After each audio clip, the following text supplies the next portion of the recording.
Assalamualaikum, salam sejahtera untuk kita semua.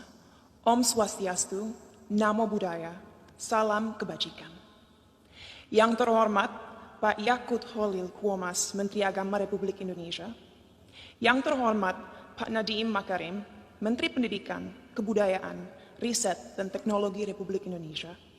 Yang terhormat Pak Muhammad Tito Karnavian, Menteri Dalam Negeri Republik Indonesia, yang hari ini diwakili oleh Dirjen Polpum Bapak Dr. Bahtiar Masters of Science. Yang terhormat Pak Muhammad Ali Ramdhani, Dirjen Pendidikan Islam. Dan yang terhormat Pak Yandri Susanto, Ketua Komisi 8 DPR RI. Yang terhormat semua tamu yang saya banggakan. Sungguh sebuah kehormatan bagi saya diundang malam ini untuk mewakili generasi muda Indonesia dalam mengekspresikan opini kami mengenai moderasi beragama. Jujur saya tidak tahu kenapa saya yang diundang malam ini untuk hadir di sini, tapi saya harap pidato yang saya buat tadi malam bisa menggerakkan hati para hadirin hari ini. Sebagai generasi Z dan milenial, kamilah generasi yang akan bertanggung jawab dalam beberapa tahun ke depan atas arah yang akan diambil negara ini untuk menjadi negara yang lebih maju, modern, sejahtera, dan tentunya terkemuka di mata dunia. Thank you. Tapi nilai-nilai apa saja yang harus kita terapkan kepada masyarakat Indonesia agar mimpi-mimpi ini bisa terrealisasi?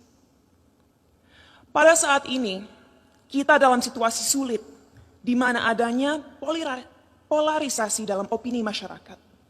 Terlihat jelas bahwa adanya ketidaksepakatan tentang apa yang dibutuhkan negara ini agar bisa benar-benar menjadi kesatuan yang kuat. Dalam satu sisi, generasi muda sekarang mempunyai keinginan besar untuk mempromosikan budaya dan identitas bangsa. Kami percaya akan pentingnya untuk negara-negara di luar sana melihat potensi, keunikan, dan kehebatan negara ini. Tapi di sisi lain, sampai detik ini, kita semua masih sering berkelahi dan menjatuhkan satu sama lain hanya karena perbedaan ras, suku, dan terutama agama. Bagi saya pribadi, hal tersebut sungguh ironis. Karena bukankah pasal 1 dari Undang-Undang PNPS mengatakan bahwa adanya 6 agama utama di negara ini? Bukankah moto negara ini Bhinneka Tunggal Ika, yaitu berbeda tapi satu? Tapi mengapa walaupun dengan fondasi negara yang begitu memeluk perbedaan dan toleransi, tetap saja masih ada konflik? Apa yang membuat agama mampu membuat kita melupakan inti dari identitas bangsa ini?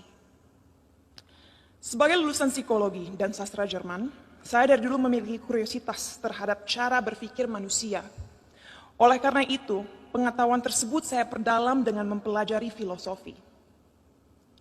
Sampai detik ini, saya tidak akan pernah lupa akan apa yang dikatakan oleh salah satu filsafat paling berpengaruh sepanjang masa, yaitu René Descartes.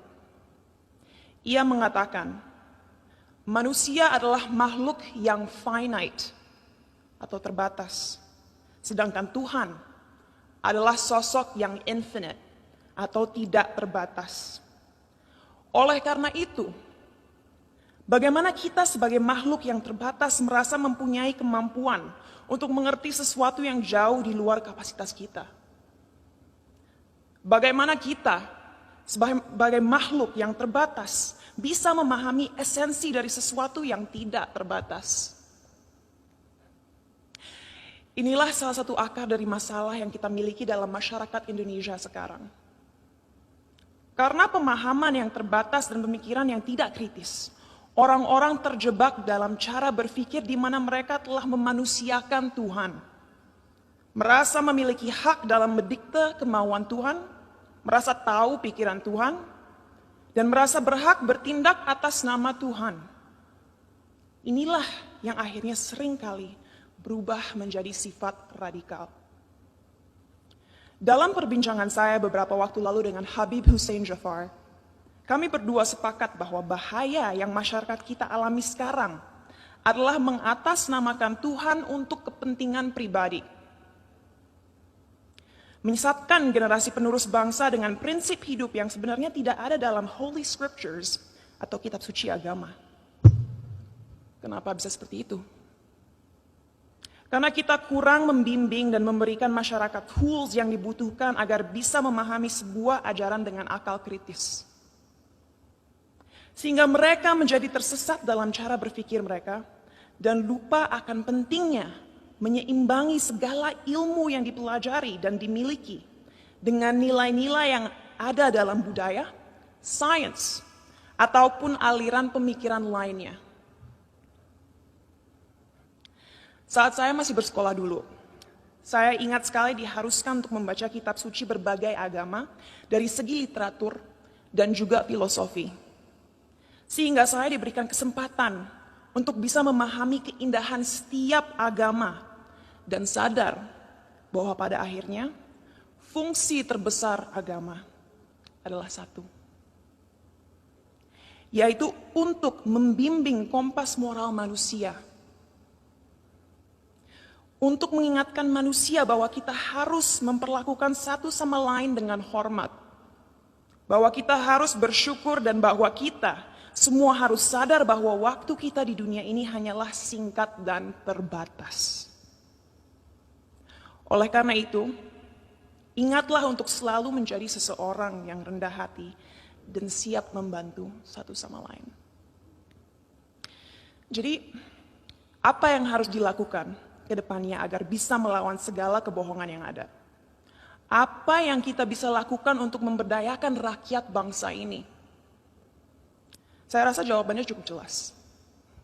Satu, penting sekali kita segera mengingatkan kembali saudara-saudara kita akan indahnya, kayanya, dan uniknya budaya-budaya yang kita miliki di negara ini. Sejak usia dini penting kita mengenalkan budaya negara ini tidak hanya di sekolah, tapi juga melalui media dan semua platform digital yang ada. Sebuah hal yang krusial untuk disadari bagi generasi muda akan relevannya budaya kita di dunia yang semakin modern. Our culture is cool, not old school. Kedua, ajaran agama yang ada dalam sistem pendidikan harus adil dalam merepresentasikan agama-agama yang ada di negara ini. Agar orang-orang bisa mengerti sejak usia muda bahwa semua agama itu mengajarkan kebaikan dan tidak seharusnya kita melecehkan dan menyakiti satu sama lain hanya karena sebuah perbedaan. Ketiga, critical thinking, critical thinking, critical thinking. Ajarkanlah adik-adik kita untuk membaca dan mempelajari segala sesuatu dari berbagai sudut pandang. Biarkanlah mereka bertanya. Tumbuhkanlah rasa ingin tahu mereka sehingga mereka tidak mudah dipengaruhi dan dijajah pikirannya. Dan terakhir, gunakanlah teknologi yang semakin canggih sebagai alat yang dapat terus menyebarkan nilai-nilai toleransi. Agar negara ini bisa kembali menjadi Indonesia sejati.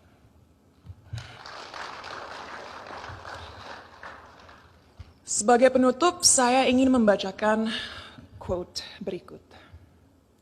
A people without knowledge of their past, origin, and culture is like a tree with no roots.